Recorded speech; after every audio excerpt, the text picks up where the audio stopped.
अस्सलाम वालेकुम, very good morning. और आपका फेवरेट शो मुकम्मल घर में नीला रज़ाक और फायजा कुरैशी हैं आपके साथ। और आज जो हम सेगमेंट लेकर आए हैं वो है टैलेंट है बॉस। और टैलेंट है बॉस में जिस टैलेंटेड गेस्ट को आज हमने अपने पास इनवाइट किया है उनका नाम है रमशा सुहेल। और रमशा सुहेल क्या करती हैं, उनके अंदर ऐसा कौन सा टैलेंट है, अभी आपको पता लग जाएगा और हम उनके साथ डिस्कस भी करेंगे बहुत सारी चीज़ें। जी हाँ, वो कर रही हैं आजकल इस सदी में, इस दौर में भी रिवाइव बुक्स की मोहब्बत को पाकिस्तान में। कि जी जनाब, बिल्कुल बुक्स की मोहब्बत को, कि बुक्स पढ़ें, फिजिकल बुक्स। इसके ऊपर हम एक टॉपिक भी कर चुके हैं ऑलरेडी। इसके अलावा वो पाकिस्तानी ऑथर्स को सपोर्ट कर रही हैं और साथ में जो है पब्लिशिंग भी उन्होंने स्टार्ट की है। She is a reading mentor, microbiologist हैं और सीईओ है। उनका अपना जो है वो बुक स्टोर है, ऑनलाइन बुक स्टोर है, the book shelf Pakistan online library and publishers के नाम से। साथ साथ वो इसी नाम से एक कम्युनिटी भी चला रही हैं और एक एजुकेशनिस्ट भी हैं। रमशा, इतना सारा कुछ माशाल्लाह से इन सिंगल पर्सन, पहला लिंक इसी में गुजर जाएगा। बिल्कुल। तो ये सारी चीजें and with being a mom, जो सबसे बड़ी बात है वो ये कि आप एक मदर भी हैं अबव ऑल। तो इन सब चीजों को साथ लेके चलना जो है वो क्या मुश्किल नहीं होती? अस्सलाम वालेकुम मनीला एंड फायजा। वालेकुम बिल्कुल मुश्किल होती है कभी कभी, लेकिन ये है कि हमने अपना रूटीन इस तरह से सेट किया हुआ है, बच्चों का रूटीन ऐसा सेट हुआ हुआ है, मेरा ऐसा हुआ हुआ है कि हम उस चीज को जो है बड़े अच्छे से मैनेज कर लेते हैं। और अब तो बच्चों को भी आदत हो गई है मेरे काम की और किस चीज की, कि मैं क्या क्या कर रही हूँ। बिल्कुल बिल्कुल ऐसा हो जाता है जब घर में कोई खातून, स्पेशली मदर जो है वो काम कर रही होती है, तो फिर बच्चे भी उस चीज के यूज टू हो जाते हैं। रमशा, रीडिंग ही क्यों, मतलब यही चीज आपने क्यों चुनी? मतलब इतने सारे ऑप्शंस, इतने सारे लोगों के पास ऑनलाइन प्रोफेशंस और पता नहीं क्या क्या चीजें, लेकिन आपने इस एक मुश्किल चीज है क्योंकि लोगों को वापस से रीडिंग की तरफ लाना। एक तो मैं ये कहूंगी कि मेरी खुद की पर्सनालिटी भी कुछ ऐसी है, मतलब मुझे लोगों से हट के काम करना बहुत ज्यादा एक तो जरूरी है। कि इसकी एग्जांपल मैं इस तरह से दूंगी कि लोग अगर एक मेहंदी माइयों कुछ हो रहा होगा, लोग पीला पहन रहे होंगे, मैं सफेद पहन के खड़ी हो जाऊंगी। मतलब मैं इतनी ज्यादा अलग चलने का मुझे होता है कि नहीं, मुझे उस भीड़ उसमें नहीं चलना है। तो ये चीज फिर मुझे नजर आई। ये बेसिकली जब हम कोई भी स्टार्टअप लेते हैं या कोई भी बिजनेस लेते हैं, तो उसमें हम सबसे पहले देखते हैं कि प्रॉब्लम क्या है लोगों को। आया हम वो चीज स्टार्ट कर रहे हैं तो क्या हम स्टैंड आउट कर पाएंगे लोगों में वहां पे, कि इतनी सारी चीजें हैं और लोग हमारी ही चीज को क्यों देखेंगे और क्यों सुनेंगे। तो प्रॉब्लम जो मुझे नजर आई थी बेसिकली वो उस चीज से स्टार्ट हुआ, ये सोचने का सारा अमल, और फिर मैं यहाँ तक पहुंची। वो प्रॉब्लम ही यही थी कि लोग इतने ज्यादा डिजिटल एरा में आ चुके हैं और इतना ज्यादा इन्वॉल्व हो चुके हैं टेक्नोलॉजी में, कि जो असल एक खूबसूरती होती है किताब की और जो चीज हम लोग पढ़ते हैं, जो फील होती है हाथ में पकड़ के, वो चीज ही खत्म हो गई थी। मतलब बच्चे खुश हैं कि हमें मोबाइल और टैब और ये सब मिल रहे हैं, इवन बड़े भी। और किताब अगर उनको हम देते हैं तो उनको होता है यार ये कौन पढ़ता है, तो पुराने जमाने में पढ़ते थे। लिटरली ये चीज भी एक आई है कि ये तो अब हम नहीं पढ़ते। तो प्रॉब्लम फिर मैंने उसके जानने की कोशिश की कि आखिर मसला क्या है, क्यों नहीं पढ़ते।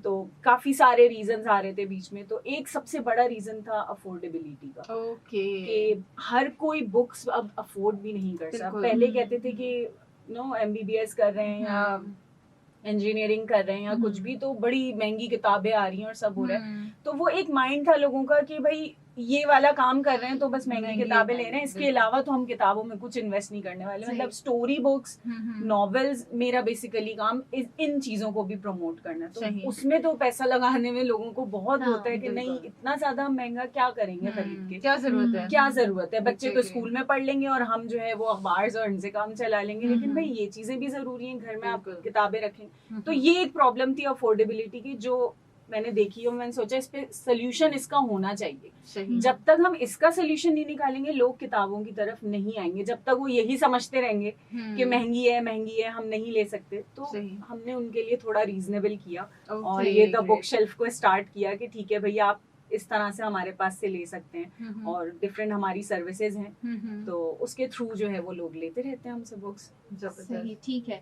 अच्छा रमशा, ये जो आपने बात की हल की, कि आपने हल निकाला, इस हल की थोड़ी सी हिस्ट्री बताइए हमें, थोड़ी सी स्टोरी बताइए कि किस तरह और क्या सोचा और अब उसका क्या रिस्पॉन्स है आपको। बिल्कुल, जिस तरह मैंने आपको बताया कि प्रॉब्लम तो ये थी कि लोग अफोर्ड नहीं कर सकते थे। सोल्यूशन हमने ये निकाला कि बजाय बुक्स लोग हमसे खरीदें और इतनी महंगी महंगी बुक्स खरीदें, हमने उनको रेंटल सर्विस देनी। ये बहुत जबरदस्त आपका इनिशिएटिव। तो और ये अब तक कहीं हुआ भी नहीं था, तो हमने कहा कि चलो ये चीजें स्टार्ट करते हैं जो मेरे नेचर में भी था कि कुछ हटके हो जाए। तो हमने लोगों को रेंट पे देना शुरू की। इसमें बड़ी आसानी हो गई कि अगर 1,000 रुपए की बुक है तो हम 15 दिन उनको दे देते हैं रेंट पे, और वो 1,000 रुपए का हाफ रेंट दे देते हैं हमें कि 500 रुपए में उन्होंने वो बुक भी पढ़ ली और जो है उनको पूरे 1,000 रुपए भी नहीं देने पड़े, 500 रुपए में बुक पढ़ ली, 15 दिन में वापस भी कर दी। क्योंकि अक्सर इशू ये भी आता है कि हम रखे कहाँ, हर किसी के घर में बुक शेल्फ नहीं होते हैं या कोई एक्स्ट्रा कमरा नहीं होता। अब तो वैसे ही लोग इतनी मुश्किल से रह रहे हैं, तो ये चीज भी एक होती है। तो वो इस चीज में बहुत खुश थे कि 15 मिनट वो 15 दिन में जो है उन्होंने पढ़ के वापस कर दिया और हाफ प्राइस भी लगी। ठीक है जी। बिल्कुल, हमारे पास रमशा सुहेल एजुकेशनिस्ट मौजूद हैं और अनीला रज़ाक, फाइज़ा कुरैशी आपके साथ मौजूद हैं। आप सुन रहे हैं अपना कराची FM 107 कराची की आवाज़। कॉल करने के लिए 11 111 107 व्हाट्सएप पे आप हमें मैसेज कर सकते हैं 034511041070 034511041070। मुकम्मल घर और सेगमेंट है हमारा टैलेंट है बॉर्न। जी, मुकम्मल घर है और अनीला और फाइज़ा आपके साथ मौजूद हैं और हमारे साथ रमशा सुहेल मौजूद हैं। किताब के बारे में बात हो रही है, चाहे वो रीडिंग हो, चाहे वो पब्लिशिंग हो, किताब की मोहब्बत से, किताब से गुर्बत की बात हो रही है। और रमशा, अभी हमारे पास खुर्शीद साहब की कॉल भी थी, तो उन्होंने जो सवाल पूछा है हम वो कर लेते हैं और उसके बाद आप हमें बिल्कुल हम पूछेंगे आपसे कि आपसे किस तरह रब्ता किया जा सकता है। उन्होंने माशाल्लाह वो बोलते हैं कि 160 पेजेस की उन्होंने बुक जो है वो लिखी है और उसका क्या प्रोसीजर होगा, उसको किस तरह से जो है वो प्रोसीड किया जाएगा, पब्लिश करवाया जाएगा। तो हम बिल्कुल खुर्शीद साहब आपको बताएंगे, रमशा बताएंगी आपको कि किस तरह से उनसे रब्ता किया जा सकता है। बाकी जी अनीला, कोई सवाल आपके पास? जी बिल्कुल, रमशा, जो सवाल हमने छोड़ा था कि ऑनलाइन बुक स्टोर्स की जो है वो क्या जो है रिस्पॉन्स रहा है आपको, और आप क्या समझती हैं कि मजीद इसमें कोई स्कोप है, या ये है कि जो है ना लोग अभी भी जो है वो इससे रिलक्टेंट हैं?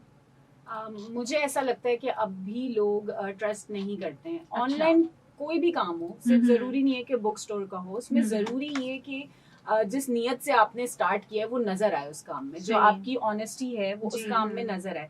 क्योंकि कुछ लोग होते हैं जो काफी ज्यादा शुगर कोट करके कस्टमर को घेर तो लेते हैं, लेकिन वो प्रोडक्ट, वो प्रॉमिस पूरा नहीं कर पाते या वो चीज दे नहीं पाते, तो उसकी वजह से ट्रस्ट इश्यूज आ जाते हैं। तो मैंने जब ये स्टार्ट किया था तो शुरू में लोगों ने काफी जो है वो किया था कि हमें क्या पता आप कैसी बुक दे रही हैं, क्या है क्या नहीं। तो मैंने शुरू से चीजें बहुत क्रिस्टल क्लियर रखी, जो ऑनेस्टी फैक्टर जो हमारा था वो हमने लिया, और स्लोली एंड ग्रेजुअली टाइम लगा, लेकिन ये है कि लोगों का ट्रस्ट फिर से डेवलप हो गया। जबरदस्त। चलें, ये अच्छी बात है, बहुत ज्यादा जरूरी है कि आप कस्टमर का ट्रस्ट विन कर लें, तो फिर आपका बिजनेस जो है ना वो अच्छे से फ्लोरिश करने लग जाता है। अच्छा रमशा, इसके अलावा आप इन सारी चीजों के अलावा बेतहाशा इवेंट्स भी करवाती रहती हैं। बिल्कुल, वो बहुत जरूरी है जी।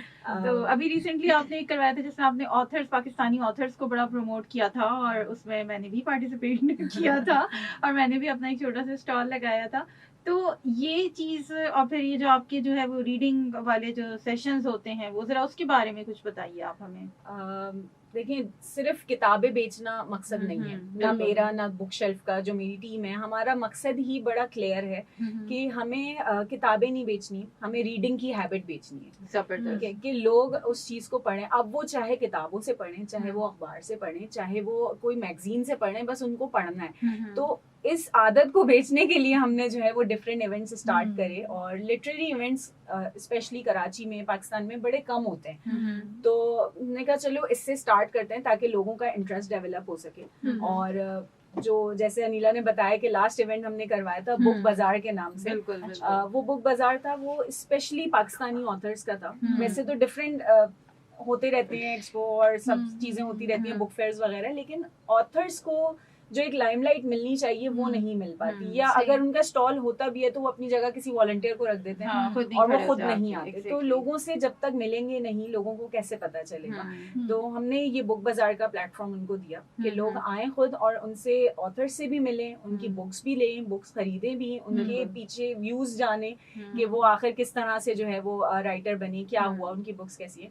तो ये एक मकसद था। और दूसरे लिटरेरी इवेंट्स हम करवाते रहते हैं, हमारे बॉब सेशन होते हैं, हमारे सीडी सेशंस होते हैं, जो Bob is bonding over books. सही। तो उसमें सारे मिलते हैं, बैठते हैं, बुक्स के ऊपर डिस्कशन होता है। हम्म। सीडी सेशन चिल्ड्रंस डायरी, उसमें बच्चों को भी हम लोग इन्वॉल्व करते हैं कि वो बुक डिस्कशन करें। तो ये डिफरेंट चीजें हम लोग करते रहते हैं ताकि हम रीडिंग की हैबिट डेवलप कर सकें। जबरदस्त सही। अच्छा, रीडिंग के हवाले से बात हो रही है रमशा, हमारे यहाँ जब हम लोग छोटे थे तो न्यूज़पेपर्स का बड़ा रुझान था, बिल्कुल। और ज़रूर जो है वो एक इंग्लिश का पेपर और एक उर्दू पेपर ज़रूर घरों में आता था, और बड़ी ताकीद की जाती थी कि अच्छा ठीक है, आपने पूरा पेपर नहीं पढ़ना, लेकिन आप जो है वो बच्चों का कोई सेक्शन है या स्टोरी सेक्शन है वो आप ज़रूर पढ़ें। तो उससे काफी ऑब्वियसली बड़ी इम्प्रूवमेंट आती थी, और बिल्कुल। बड़ा एक तो आपको चीजों का पता भी रहता है, और फिर आपकी रीडिंग बहुत अच्छी हो रही होती थी, आपकी वोकैबुलरी बढ़ रही होती थी, व्हाटएवर वो इंग्लिश हो वो उर्दू हो। तो अब वो रुझान बिल्कुल कम हो गया। मतलब अभी मैंने कुछ दिन पहले एक हॉकर देखा, तो मुझे बड़ा अजीब सा लगा, मतलब कि अच्छा अभी अब भी नजर है, ही नहीं, ऐसा है। एग्जैक्टली, अब लोग लेते ही हाँ, नहीं है ना, तो हमें आदत ही नहीं रही बिल्कुल। है। और वो एक बड़ी अच्छी हैबिट थी, बड़ी अब हेल्दी हैबिट थी। उसके लिए क्या आप कर रही हैं? उसके लिए मैं कहना चाहूंगी कि जो घर के बड़े हैं, जो पेरेंट्स हैं बेसिकली, ठीक है, वो इतना ज्यादा इन्वॉल्व हो चुके हैं इस चीज में कि बच्चा हमारा जो है वो टेक्नोलॉजी की तरफ हो, उसको हर गैजेट यूज करना आता हो। तो बच्चे उनको टैब, मतलब माँ बाप उनको टैब दे देते हैं, फोन दे देते हैं, लेकिन बुक्स या अखबार आप 25-30 रुपए का एक अखबार घर में लगा सकते हैं। हाँ, बिल्कुल सही बात ठीक है, बिल्कुल। चाहे आप उर्दू का लगाएं, और मैं तो कहूंगी कि उर्दू का लगाएं, क्योंकि हाँ, इंग्लिश हाँ, का बच्चा काम सीख ही लेता है जैसे हर होता है चीज़। कि स्कूल वाले ठीक ठाक इंग्लिश सिखा देते हैं, तो उर्दू का लगाएं आप अखबार, और बच्चों को एक आदत डालें कि आपने इतना पैराग्राफ या इतना कुछ पढ़ना है। या एक मदर्स के लिए मैं ये कहना चाहूंगी कि एकदम से आप बच्चे को कह भी नहीं सकते, या किसी बड़े को, किसी भी नॉन रीडर को आप ये नहीं कह सकते कि पढ़ लो, तो कहेगा मैं क्यों पढ़ूं भाई, मेरी मर्जी। तो उसके लिए जरूरी होता है कि आप एक एक पहले तमीद बांधते हैं, एक पूरा एक ग्राउंड बनाते हैं। तो उसके लिए जरूरी है कि आप डिफरेंट सेशंस उसको दें। सेशन से मुराद आप स्टोरी टेलिंग सेशन करा लें अगर बच्चे हैं। इवन बड़ों में भी अब तो स्टोरी टेलिंग सेशन बिल्कुल, होते हैं, जो बिल्कुल। मैं अक्सर दे भी रही होती हूँ हाँ। फेसबुक वगैरह पे। तो आप स्टोरी टेलिंग के थ्रू उनका इंटरेस्ट डेवलप करें। जब इंटरेस्ट डेवलप होगा तो वो डेफिनेटली रीडिंग की तरफ आएंगे, चाहे वो अखबार हो चाहे वो बुक्स हो। तो अखबार तो जरूरी होता है कि आप घर में हाँ। लेके आए। अच्छा रमशा, एक चीज़ और मुझे बताइए कि बल्कि इस पे डिस्कस कीजिए कि हम अब आजकल हर चीज़ जो है वो अमेज़ोन पे, और आप जो है वो गूगल पे जाके, और आप मतलब कोई भी चीज़ ऐसा नहीं है कि आप चाहें कि आप इसको पढ़ना चाहते हैं तो ये आपको अवेलेबल नहीं हो रही है। बहुत कम ऐसा होता है, मतलब कहीं ना कहीं से आप उसको कर लेते हैं, पढ़ लेते हैं, अचीव कर लेते हैं। अब जो सोशल मीडिया का एक दौर आ चुका है, आप क्या प्रेफर करती हैं? मतलब जो पुराने किताब पढ़ने वाले लोग हैं, जो किताब से मोहब्बत करते हैं ना, वो एक एक एक, एक वर्क की खुशबू उन्हें महसूस होती है।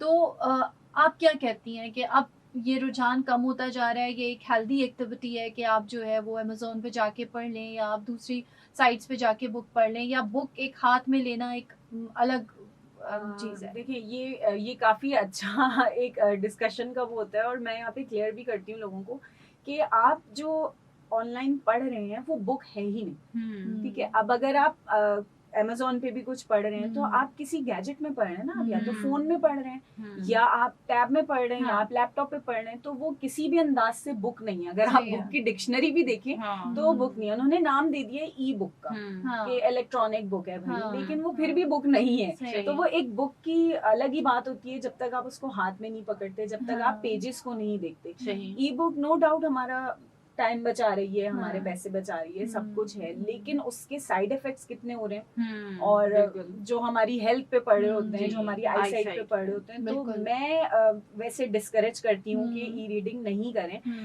लेकिन ऑब्वियसली वही डिपेंड करता है अफोर्डेबिलिटी पे। तो ये लोग कहते हैं भाई हमें नहीं खरीद के पढ़नी है, हमारे पास जगह नहीं है, तो यही तो हम सोल्यूशन लेके आए हैं द बुक शेल्फ वाले कि आप हमसे ले सकते हैं वही बुक और वापस कर दें। तो ये चीज लोगों को थोड़ी सी अवेयरनेस देनी पड़ेगी कि ई बुक जो है वो बुक नहीं है। बुक वही है जो आप हाथ में पकड़ के, जिसके पेजेस हों बाकायदा। सही। रमशा, हमारे पास एक कॉलर थे मोहम्मद खान साहब, और उनका बड़ा एक मासूमाना सा सवाल था।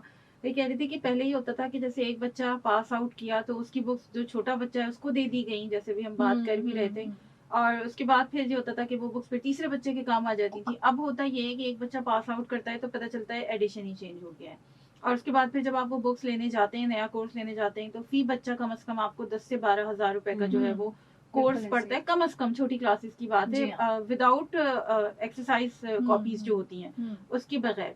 तो वो कह रहे थे कि इस सिलसिले में आप क्या कहती हैं, क्या समझती हैं, आप अपनी राय का इजहार करें। देखिए, इस पे तो मैं यही कहूँगी कि एक तो पहली चीज़ ये कि एक बच्चे के कोर्स लिया आपने, अब वो दूसरे बच्चे के काम नहीं आ रहा, ठीक है। बिल्कुल। पहले तो आप ये सोच चेंज कर लें कि हम्म, काम तो आना है, हम्म, ठीक है। वो भले स्कूल में नहीं पढ़ रहा, पर आप हम्म, उसको घर में पढ़ाएं, हम्म, उसकी एक्स्ट्रा एक्स्ट्रा ही रीडिंग हो रही है ना, हाँ, एक्स्ट्रा सही। वोकैबुलरी हो रही है, हम्म, बजाय इसके कि आप उसके रद्दी में दे दें या आप उसके हम्म, पेजेस फाड़ के समोसे रोल खा रहे हो। हाँ, बिल्कुल सही ये बात है। नहीं करें। तो एक चीज तो आप ये चेंज करें। सेकंड ये कि जब आप मतलब अब इतना सोशल मीडिया का और इस चीज का दौर आ गया है, तो आप डिफरेंट ग्रुप्स को, डिफरेंट हम्म, पेजेस को एक्सप्लोर करें। हम्म, आप हमारे ग्रुप को भी एक्सप्लोर कर सकते हैं, हम्म, वहां पे लोग अपनी बुक्स स्वैप करते हैं, बिल्कुल। ठीक है। अगर किसी का कोर्स महंगा हो रहा होता है या किसी कोई नहीं अफोर्ड कर हाँ, पाता, तो वो हम्म, वहां से ले सकते हैं सही। कि भाई आप हमें दे दें, अब बिल्कुल। नेक्स्ट बच्चे के लिए हमें हाँ, चाहिए, या आप हाँ। तो इस तरह भी कर सकते हैं। हम्म, कोर्स चेंज हो जाए, इससे कोई टेंशन की बात नहीं होती है, वो कहीं ना कहीं किसी और बच्चे के काम आ रहा होता है। सही। जबरदस्त। तो जी रमशा सुहेल हमारे साथ हैं और हम करें बड़ी इंटरेस्टिंग गुफ्तगू किताबों के हवाले से और पब्लिशिंग के हवाले से और किताबों की मोहब्बत के हवाले से, जो कि उनका एक्चुअल विजन है उनके सारे बिजनेस का। सेगमेंट है हमारा टैलेंट है बॉस, अनीला रज़ाक और फायजा कुरैशी हैं आपके साथ। आप भी हमें 1111 107 पे कॉल करके अपनी राय का इजहार कर सकते हैं। कराची से बाहर वाले 021 कोड डायल करेंगे। इसके अलावा आप 0345110410 के ऊपर व्हाट्सएप करके भी अपनी राय का इजहार कर सकते हैं। सुनते रहिए अपना कराची FM 107 और बल्ले बल्ले FM नेटवर्क।